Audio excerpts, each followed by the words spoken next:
S மொத்த அகாட்சிக்கு டீமையும் solo battle பண்ணி win பண்ணுறதுக்கு நீங்கள் வந்து யாரை சூஸ் பண்ணுறீங்கன்றதை கீழே கமெண்ட் செக்ஷனில் கமெண்ட் பண்ணுங்கள்.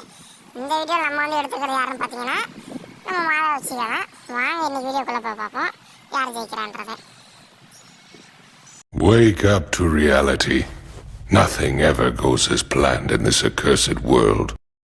மாதா வச்சு ஆப்போசிட்டில் நிற்கிறது தெரிஞ்சாலே அகாட்சிக்கிலேருந்து பாதி பேர் அப்படியே லீவாகி வெளியே ஓடிடுவாங்க. அதில் இருக்க மொதல் ஆள் யாருன்னு பார்த்தீங்கன்னா நம்ம பெயின், அதுக்கப்புறம் ஒபிட்டோ, அதுக்கப்புறம் கிஷாமி, கோனன், அந்த மாதிரி ஆளுங்கள்லாம் மாதா வச்சு ஆப்போசிட்டில் நிற்கிறாங்கன்னு தெரிஞ்ச உடனே எல்லாம் வெளியே ஓடிடுவாங்க. அதுக்கப்புறம் யாருன்னு பார்த்தீங்கன்னா அதுக்கப்புறம் எல்லாம் உங்களுக்கு தெரிஞ்ச விஷயம் தான். அப்புறம் மாதராட்சியை யாராலையும் ஜெயிக்கவே முடியாது. மொத்தத்தில் அக்காட்சிக்கால் மாதராட்சியை ஜெயிக்க முடியாது.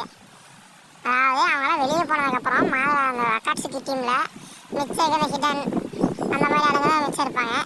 ஹிடன் காபூசு அந்த மாதிரி ஆளுங்க மிச்சம் இருப்பாங்க. அவங்களால மாதவெல்லாம் சோழ பாட்டில் மொத்தமாக டீமாக பேட் பண்ணி ஜெயிக்கிறதுங்கிற வாய்ப்பே கிடையாது.